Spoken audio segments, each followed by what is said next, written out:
اعوذ باللہ من الشیطان اللعین الرجیم بسم اللہ الرحمن الرحیم اللہم عجل ولیک الفرج والعافیت والنصر وجعلنا من خیر اعوانہ وانصارہ وشیعتہ ومحبیہ۔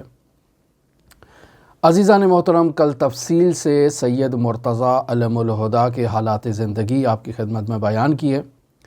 آج آپ کی خدمت میں ان کے چھوٹے بھائی سید رضی شریف کے حالات زندگی بیان کرنا مقصود ہے۔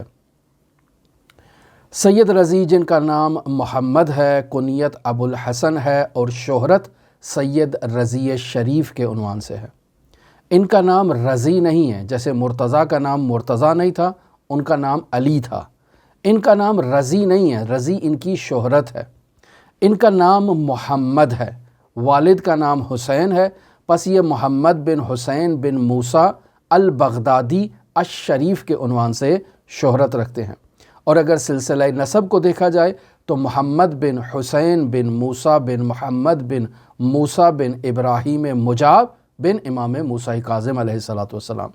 پس سید رضی شریف اور سید مرتضیٰ شریف دونوں بھائی وہ گراں قدر ہستیاں ہیں جو 5 واسطوں سے امام موسیٰ کاظم تک پہنچتے ہیں، یعنی ان کا سلسلہ 4 واسطوں سے ابراہیم مجاب تک پہنچتا ہے، اور ابراہیم مجاب تک جب یہ پہنچ جائیں تو امام موسیٰ کاظم تک ان کا سلسلہ نسب پہنچ جاتا ہے۔ والدہ کی جانب سے اسی طرح 4 واسطوں سے امام زین العابدین علیہ السلام تک ان کا سلسلہ نسب پہنچتا ہے، لہٰذا یہ دونوں بھائی سید شریف کے عنوان سے شہرت رکھتے ہیں۔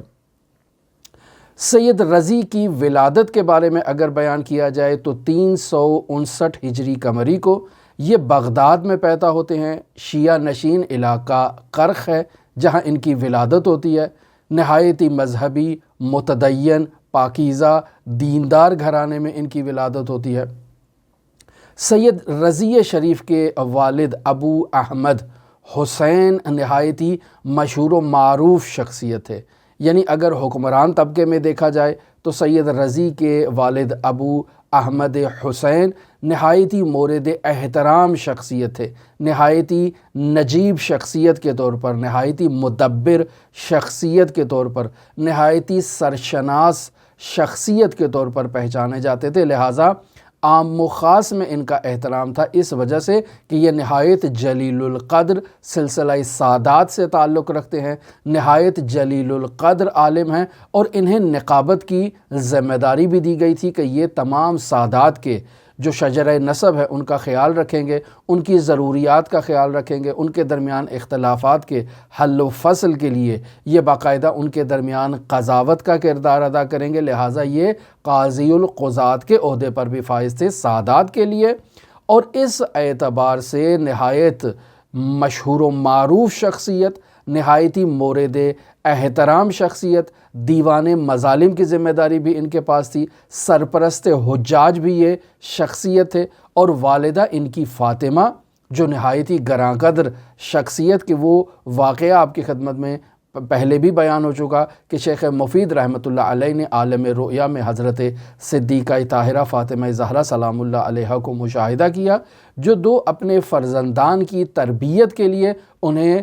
شیخ مفید کے پاس لے کر آئیں، جس خواب کی تعبیر یہ نمودار ہوئی کہ حضرت فاطمہ زہرا سلام اللہ علیہا کی ذریت سے تعلق رکھنے والی ایک بی بی جس کا نام فاطمہ ہے، وہ دونوں اپنے بچوں کو لے کر شیخ مفید رحمۃ اللہ علیہ کے پاس گئی۔ پس معلوم ہوا کہ ان کی والدہ نہایت جلیل القدر مؤمنہ سیدہ پاکیزہ بی بی ہیں، اور یہ دونوں شہزادے ایک ایسی والدہ سے اس دنیا میں تشریف لائے ہیں، اور ان کی والدہ اس قدر جلیل القدر ہیں کہ شیخ مفید رحمۃ اللہ علیہ نے ان کے تقاضے پر ان کے لیے باقاعدہ ایک کتاب احکام النساء کے عنوان سے تحریر کی، جس میں طہارت سے لے کر دیات تک خواتین کے تمام ٹوٹل مسائل کو انہوں نے وہاں پر تحریر کیا ہے۔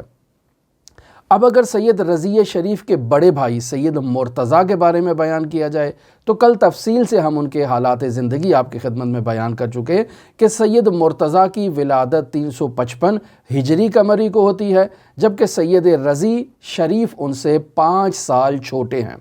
لہٰذا سید رضی شریف ایک نہایت جلیل القدر عالم ہیں۔ آغاز ہی سے تربیت کا جو سلسلہ ہے وہ خواب آپ کی خدمت میں بیان کیا کہ حضرت صدیقہ طاہرہ شیخ مفید رحمۃ اللہ علیہ کے خواب میں آئیں، اور شیخ مفید رحمۃ اللہ علیہ نے ان دونوں شہزادوں کی اور ان دونوں جلیل القدر سادات کی تربیت کی ذمہ داری اپنے ذمے لی۔ لیکن یہ سید رضی شریف بچپن سے ہی بہت ذہین، بہت فتین اور علم دوست شخصیت ہے۔ بچپن ہی سے خدادادی نبوغ، خدادادی صلاحیتوں کے حامل شخصیت ہے۔ لہٰذا 4 صدی ہجری اور 5ویں صدی ہجری میں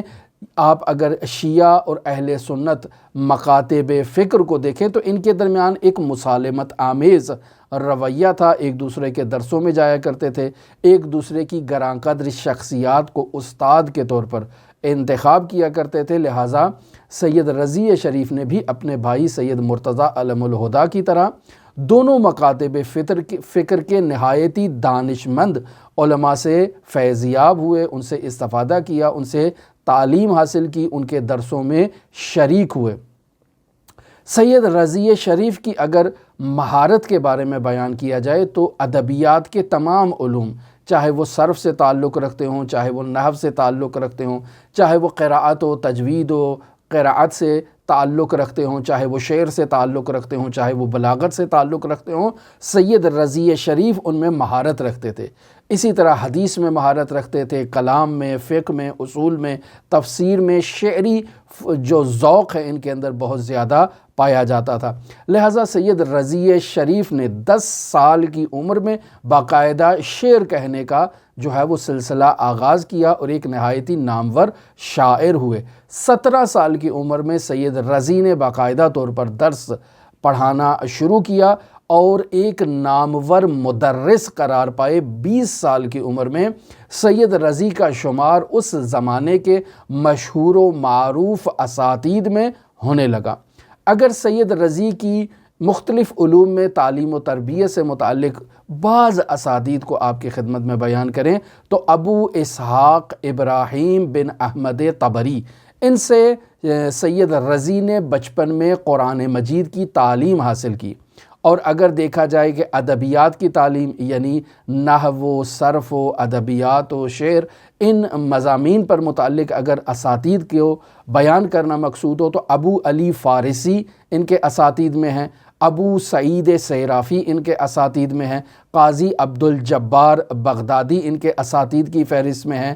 ابو محمد عبداللہ بن محمد اسدی کفائی ان کے اساتید کی فہرست میں شامل ہیں، ابو القاسم عیسیٰ بن علی بن عیسیٰ بن داؤد جراح ان کے اساتید کی فہرست میں شامل ہیں،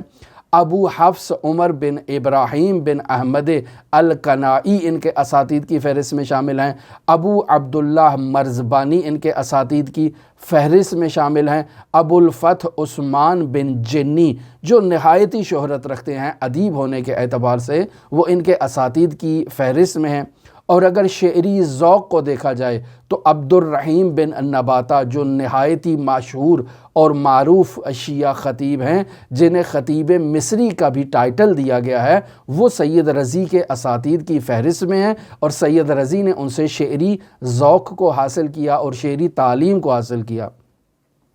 اگر فقہ میں سید رضی کے اساتید کو دیکھا جائے تو ابو بکر محمد بن موسیٰ خوارزمی ان کے اساتید میں ہیں، ابو محمد ہارون طلعقبری ان کے اساتید میں ہیں، اور محمد بن نعمان المعروف شیخ مفید رحمۃ اللہ علیہ ان کے اساتید کی فہرست میں شامل ہیں۔ اور اگر ہم دیکھیں تو سید رضی شریف اور سید مرتضیٰ شریف کے والد بزرگوار جو ابو احمد حسین ہیں، یہ چونکہ معاشرے میں اجتماعی سرگرمیاں انجام دیا کرتے تھے، یعنی نقیب کے فرائض انجام دیا کرتے تھے، قاضی القضات کے فرائض انجام دیا کرتے تھے، سرپرست امور حجاج تھے، تو یہ وہ تمام پوسٹیں ہیں جو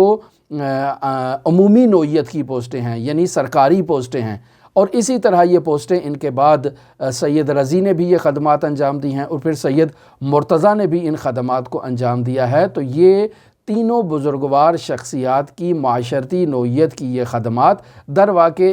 ولایت فقیہ کی عملی دلیل ہے اس زمانے میں کہ یہ اس زمانے میں جو غیبت کبریٰ کا زمانہ ہے، باقاعدہ طور پر سرکاری پوسٹ پر اور سرکاری مناصب کو اور ذمہ داریوں کو اور وظائف کو بے عنوان فقیہ اور حاکم شرع نیابتاً عن الامام علیہ الصلاۃ والسلام انجام دے رہے ہیں۔ اسی چیز کو تو ولایت فقیہ کہا جاتا ہے۔ اگر تربیت کے اعتبار سے دیکھا جائے تو سید رضی شریف نے اپنے زمانے میں مروجہ دینی تعلیم کے حصول کے لیے باقاعدہ طور پر مدرسہ دینیہ کی بنیاد رکھی ہے۔ یعنی سید رضی کے زمانے سے پہلے بطور معمول یہ رائج ہوا کرتا تھا کہ لوگ اپنے گھروں میں ہی زندگی بسر کیا کرتے تھے، دن کے ٹائم جاتے تھے، استاد سے فیضیاب ہوتے تھے، واپس آتے تھے اور اپنے گھروں میں ہی تعلیم و تربیت کا، مطالعے کا وہ سلسلہ ان کا جاری رہتا تھا۔ باقاعدہ طور پر ایسے مدارس قائم نہیں تھے کہ جہاں طلاب آ کر قیام کریں، رات کو ٹھہریں اور باقاعدہ ان کا 24 گھنٹے کا قیام ان مدارس میں ہو، اسی مدرسے میں وہ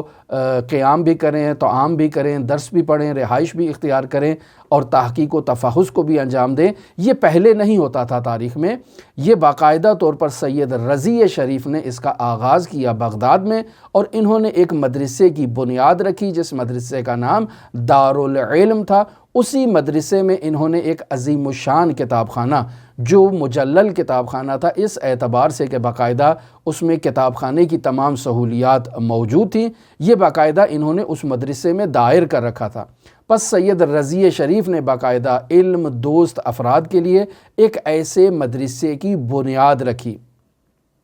اگر سید رضی شریف کے معنوی مقام کو آپ کی خدمت میں بیان کرنا